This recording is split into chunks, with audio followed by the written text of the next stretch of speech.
Ben, c'est ça, ici au pied du courant, ben, c'est l'histoire des Patriotes, notre histoire collective nationale. Il y a eu des Patriotes pendus. Il y en a eu au-dessus de 1200 prisonniers dans la prison que vous voyez ici dans l'immeuble. C'était la nouvelle prison qu'ils appelaient. C'était les Patriotes, les premiers à être emprisonnés là-dedans. Puis, ils devaient en pendre environ une soixantaine, 80 Patriotes. En fin de compte, ils en ont pendu 12.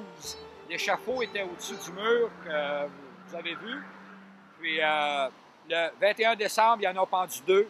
Il y avait Joseph Narcisse Cardinal. Joseph Narcisse Cardinal était un député. Puis ils ont prorogué l'Assemblée qu'il y avait à ce moment-là, le Parlement. Ils ont fermé ça à cause de l'insurrection qu'il y a eu. Puis là, ils l'ont pendu, mais c'était un député. Puis ça, c'est rare que j'ai jamais entendu personne mentionner ça, qu'un député au Québec a été pendu dans l'histoire du Québec. Puis la même journée, il y a eu Joseph Duquette de Châteauguay. Puis aujourd'hui, le 18 janvier, il y a eu 5 autres patriotes qui ont été pendus parce qu'il y a eu 3 pendaisons.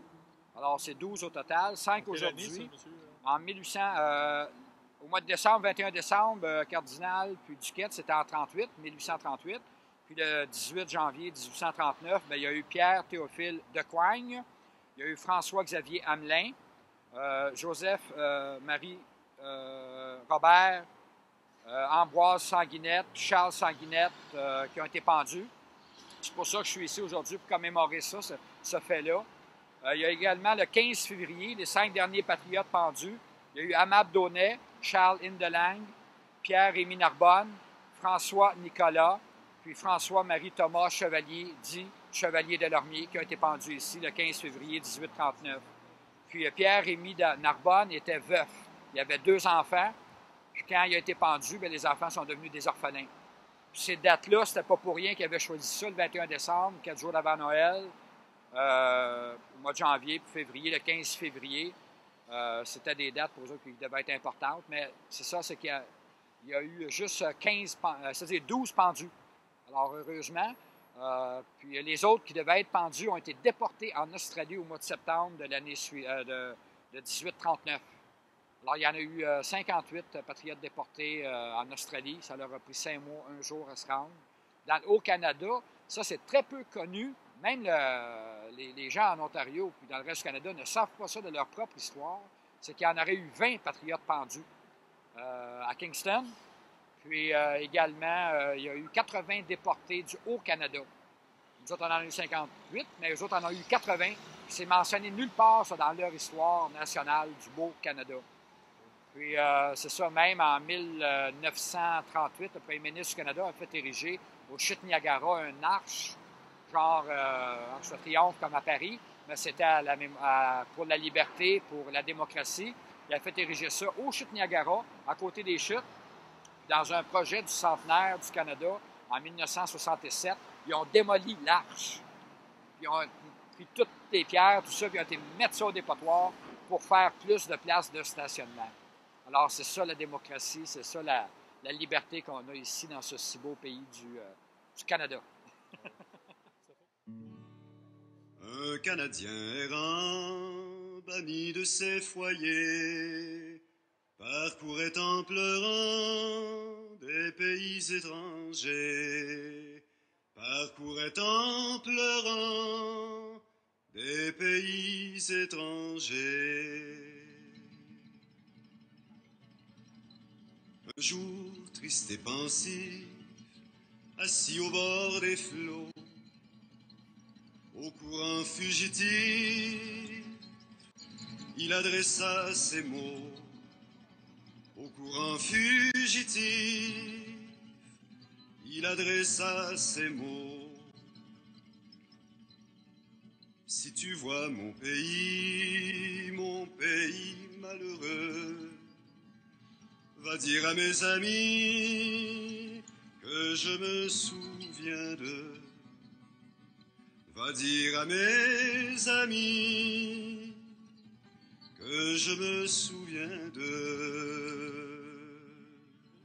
Moi, j'ai commencé pour les Patriotes pendus. J'ai commencé en 98, 21 décembre 98. Alors, si on calcule jusqu'à aujourd'hui, ça fait 23. Alors, le 15 février, ça va faire le 24e pour les Patriotes pendus.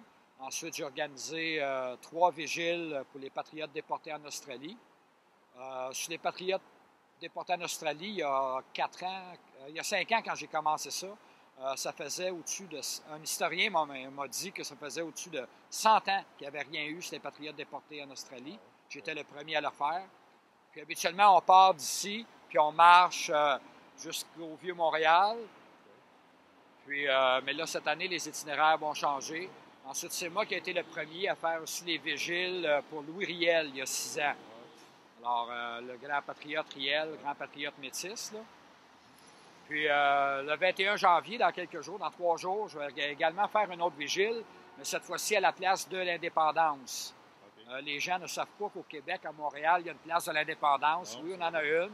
C'est-à-dire que nous, le 21 janvier passé, à 2 jours de l'élection, le 23 janvier fédéral, on a fait ça au coin de René Lévesque et Peel. L'ancienne place du Canada, qu'on a rebaptisée place de l'Indépendance. On a repris possession du territoire.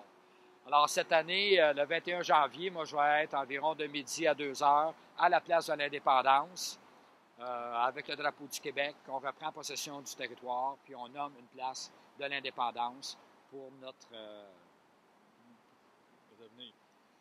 notre avenir, oui, c'est ça, pour notre futur, pour notre libération. Oui, bien, c'est ça. Ici, au pied du courant, il y avait le drapeau du Québec il y a un mois à côté du monument de la Liberté, du sculpteur de la Liberté. C'est un drapeau du Québec. Puis moi, j'avais fait pendant 4 ans des demandes pour qu'il place ce drapeau, qu'il installe un autre mât sur ce côté ici, puis qu'il place le drapeau des Patriotes. En fin de compte, la Société des alcools a décidé de tout simplement hisser le drapeau des Patriotes sur ce mât-là à côté du monument, puisque sur les différents édifices ici en haut, on peut voir le drapeau du Québec.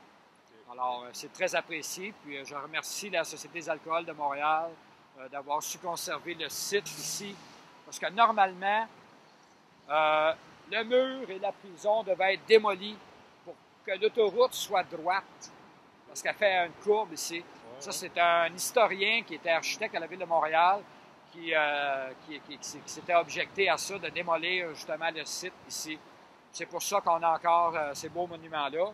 Le mur que vous voyez à la place où il est présentement, ce n'est pas sa place originale. La place originale était sur le terre-plein dans le milieu. Puis le monument de la Liberté, lui, était près de la base du pilier du pont Jacques-Cartier.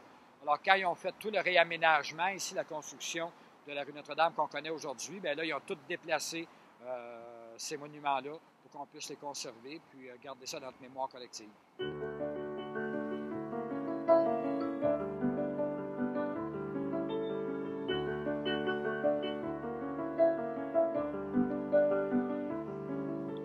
J'ai refait le plus beau voyage de mon enfance à aujourd'hui, sans un adieu, sans un bagage, sans un regret ou nostalgie.